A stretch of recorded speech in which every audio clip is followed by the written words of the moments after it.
Selamat bertemu dengan saya, sahabat-sahabat petani Nusantara.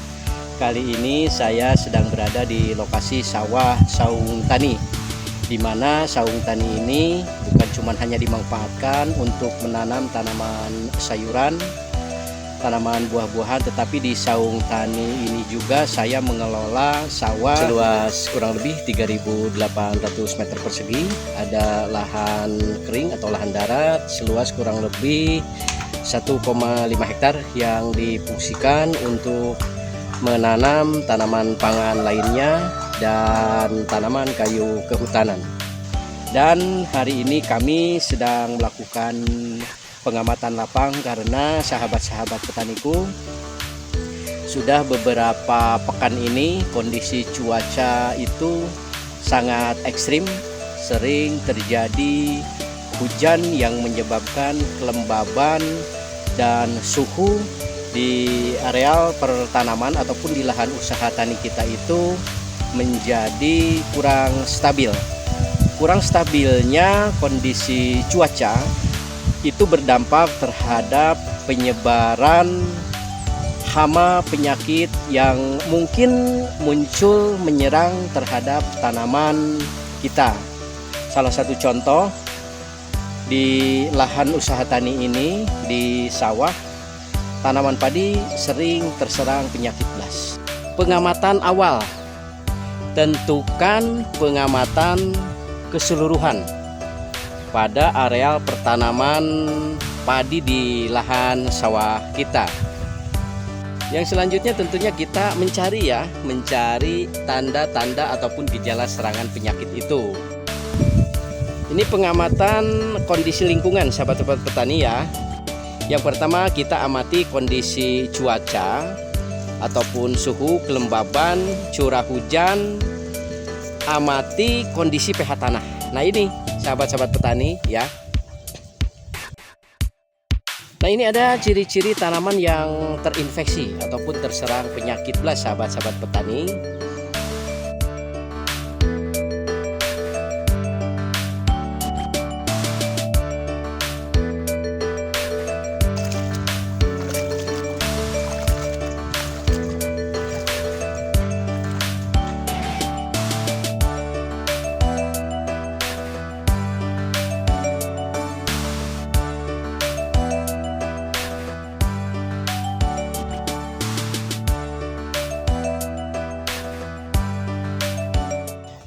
Penggunaan varietas yang rentan terserang oleh penyakit blas tentunya ini sangat beresiko. Makanya kita gunakan varietas-varietas tanaman padi yang tahan terhadap serangan penyakit blas atau disebabkan oleh jamur Pilicuraria oryza ini. Yang selanjutnya ini juga ada faktor fisiologi tanaman sahabat-sahabat petani. Tanaman yang kekurangan nutrisi kalium ini juga rentan terserang penyakit blas. Makanya kita harus menggunakan pupuk yang berimbang agar kebutuhan nutrisi nitrogen, kalium dan fosfatnya bisa terpenuhi dengan seimbang. Yang selanjutnya sahabat-sahabat petani, ini juga faktor kepadatan atau kerapatan tanaman. Ketika kita menanam tanaman padi, usahakan menggunakan teknologi jajar legowo agar kepadatannya bisa diatur. Dengan kondisi tanaman padi yang ditanam terlalu padat, sahabat-sahabat petani, itu akan menyebabkan sirkulasi udara itu tidak normal dan memungkinkan terjadinya serangan penyakit blas.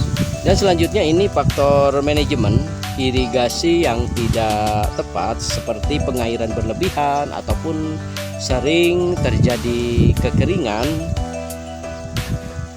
dapat melemahkan tanaman, dan ini berisiko tanaman bisa terinfeksi oleh jamur Pilicuraria oryza. Yang selanjutnya sahabat-sahabat petani juga ini penggunaan pupuk nitrogen yang berlebihan. Ini hati-hati sahabat-sahabat petani, jangan menggunakan pupuk yang mengandung nitrogen tinggi seperti urea.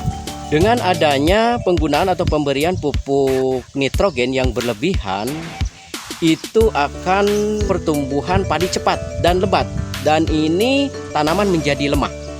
Tentunya ini mudah terinfeksi penyakit blast atau yang disebabkan oleh jamur filiguraria. Jadi sahabat-sahabat petani, jangan sampai menggunakan pupuk nitrogen berlebihan. Yang selanjutnya ada pengelolaan limbah atau sisa pertanaman sahabat-sahabat petani ketika kita panen dan tanaman padinya sudah terserang penyakit blast. Hati-hati sahabat-sahabat petani, sisa-sisa jeraminya itu harus dimusnahkan, harus dibersihkan. Itu kondisi-kondisi tertentu. Tetapi apabila tidak ada serangan, jangan sampai jeraminya itu dibakar ataupun dibuang. Jerami harus tetap menjadi kompos yang ada di lokasi area pertanaman sawah kita. Oke, sahabat-sahabat petani Nusantara, terutama ini sahabat-sahabat petani milenial, kita sekarang mengetahui bagaimana caranya mengamati lapangan. Jadi kita jangan salah menentukan tindakan.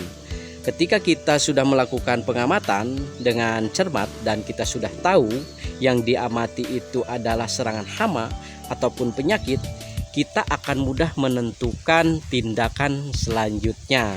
Itu sahabat-sahabat petani. Oke, sahabat-sahabat petani, kita sekarang tahu bagaimana cara mengamati, dan setelah kita amati, tentukan tindakan yang tepat tentunya. Mungkin itu yang bisa saya sampaikan di kesempatan kali ini sahabat-sahabat petani. Terus ikuti kegiatan-kegiatan saya di Saung Tani. Semoga menjadi manfaat khususnya untuk diri saya sendiri dan untuk kita semua. Semoga usaha tani sahabat-sahabat petani semua bisa berhasil sesuai dengan harapan.